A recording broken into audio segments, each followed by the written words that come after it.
आईने दिली मुलांना सुंदर शिकवण.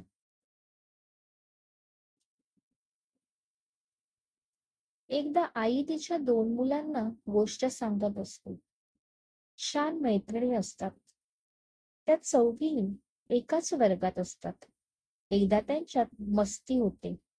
तेव्हा त्यांना शिक्षा म्हणून मुख्याध्यापकांच्या समोर उभे केले जाते. तेव्हा एका मैत्रिणीला विचारले जाते, तू मस्ती केली का?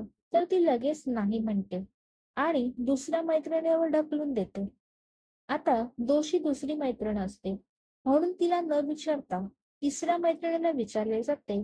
तेव्हा ती म्हणते, मी मस्ती केली, पण हिने सांगितले म्हणून. म्हणजे तिने पण कबूल केले, पण सर्व दुसऱ्या मैत्रिणीवर ढकलले. कारण ती दोषी आहेच, पण आपण पण याचा फायदा घेऊया, असा विचार ती करते. आता चौथ्या मैत्रिणीला विचारले जाते. तेव्हा ती घडलेला सर्व प्रकार सर्वांसमोर आणते. त्यामुळे त्या दुसऱ्या मैत्रिणीची काहीच चूक नाही हे सर्वांना समजते. त्यानंतर तिला न्याय मिळतो. पहिली मैत्रीण म्हणजे पैसा, जवळ असून पण आपला घात करू शकतो. तिसरी मैत्रीण म्हणजे नातेवाईक, आपल्या सोयीनुसार आपल्यात बदल करतात. चौथी मैत्रीण म्हणजे संस्कार, जे खरे आहे तिथे उभी राहते. आणि दुसरी मैत्रीण म्हणजे सत्य, ज्याला आयुष्यभर परीक्षाच द्यावी लागते, पण शेवटी विजय मात्र त्याचाच होतो.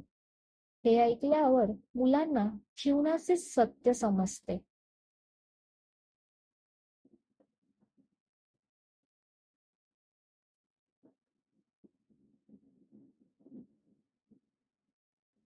तात्पर्य: पैसा, नातेवाईक, सत्य आणि संस्कार यापैकी काय चांगले आणि काय खराब याचा हिशोब आपण करायचा असतो.